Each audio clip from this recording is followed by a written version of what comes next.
Noakhali general হাসপাতালের নতুন ভবনের কাজ শেষ না হওয়ায় ভোগান্তি পোহাচ্ছে সেবা প্রার্থীরা। এ নিয়ে আরো জানাতে সরাসরি যুক্ত হচ্ছেন আমাদের সহকর্মী মাওলা সুজন। আমরা যুক্ত হব।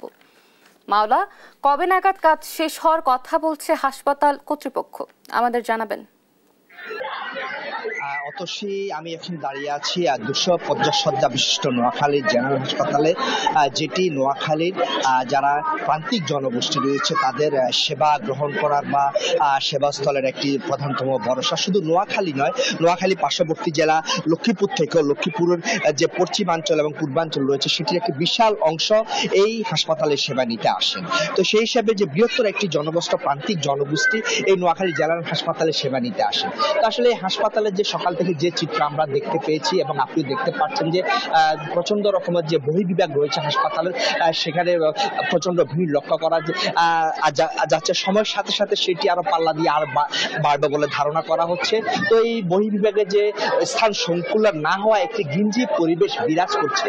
আপনি দেখতে পাচ্ছেন যে কোথাও বসার ঠাঁই নেই, বিশেষ করে যে নারী এবং শিশুরা একটি যে বিড়ম্বনার মধ্যে রয়েছেন। তো কারণ হিসেবে জানা গিয়েছে যে 250 শয্যা বিশিষ্ট নোয়াখালী জেনারেল হাসপাতালের যে নতুন ভবন, 7 তলা বিশিষ্ট যে নতুন ভবন, সেই ভবনের কাজ দীর্ঘ 4-5 বছরও শেষ না হওয়ায় এই বিড়ম্বনা হচ্ছে।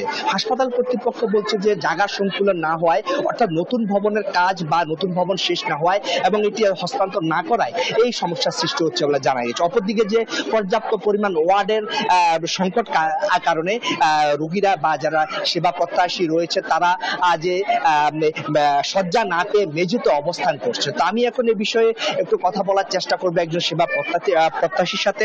আমি তার কাছে জানতে চাইবো যে আসলে কি কারণে এই ধরনের সমস্যার সৃষ্টি হচ্ছে এবং এই সমস্যা থেকে সংকটের উত্তরণ কি বলে আপনি মনে করেন?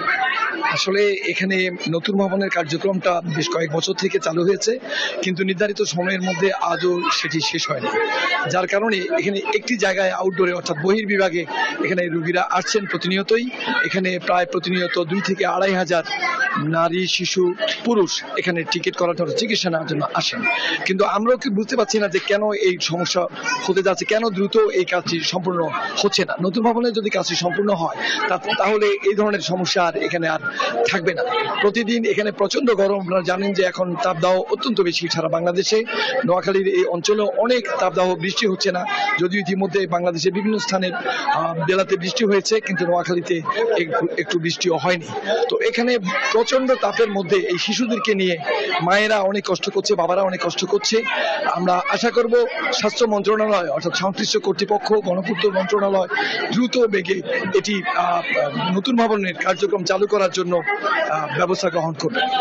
ধন্যবাদ আপনাকে। তিনি আসলে যেমনটি দাবি করেছেন যে অতি শীঘ্রই নতুন ভবনের কাজ শেষ করে একটি হাসপাতাল কর্তৃপক্ষকে বুঝিয়ে দিলে এই যে অব্যবস্থাপনা, সেই অব্যবস্থাপনা থেকে সেবা প্রত্যাশীরা কিছুটা হলো স্বস্তির নিঃশ্বাস ফেলবেন। তখন দিকে সকাল থেকে যে চিত্র আমি দেখতে পেয়েছি, আসলে সকাল 8:30 ভিতরে সংশ্লিষ্ট চিকিৎসক যারা রয়েছেন তারা তাদের নির্ধারিত কক্ষে বসার কথা থাকলো, কিন্তু 8:30 পরও কিন্তু এখনো অনেক চিকিৎসক তাদের কক্ষে প্রবেশ করেননি। অপরদিকে যে হাসপাতালের যিনি প্রধান রয়েছেন তত্ত্বাবধায়ক, তিনিও এখনো তার কার্যালয়ে আসেননি এবং যে আবাসিক মেডিকেল কর্মকর্তা আরমও যিনি রয়েছেন ডাক্তার রাজীব আহমেদ চৌধুরী, তিনিও তার কক্ষে প্রবেশ করেনি। ফলে এই বিষয়ে তাদের বক্তব্য নেওয়া সম্ভব হয়নি। তবে সেবা প্রত্যাশী যারা রয়েছে নোয়াখালী জেলা হাসপাতালে যারা সেবা নিতে আসেন তারা জানিয়েছেন যে নতুন ভবনটি যদি শেষ হয় এবং এটি যদি হাসপাতাল কর্তৃপক্ষকে বুঝিয়ে দেওয়া হয় তাহলে তারা যারা সেবা প্রত্যাশী রয়েছে তারা সেবা নিতে তাদের সুবিধা হবে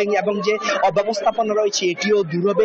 একই সাথে যে সেবা প্রত্যাশী যারা আছেন তারা বলেছেন যে জায়গা সংকুলন হচ্ছে না, যে জায়গারও যে একটা সমস্যার সমাধান হবে, পর্যাপ্ত পরিমাণ তারা যা পাবে। একইভাবে অক্সিজেন প্ল্যান্টও নির্মাণ হবে যেটির মাধ্যমে তারা এই প্রচন্ড যে তাপদাহ রয়েছে এই তাপদাহ থেকে তারা রক্ষা পাবে। অতসী হচ্ছে নোয়াখালী জেনারেল হাসপাতাল থেকে আমার কাছে সর্বশেষ।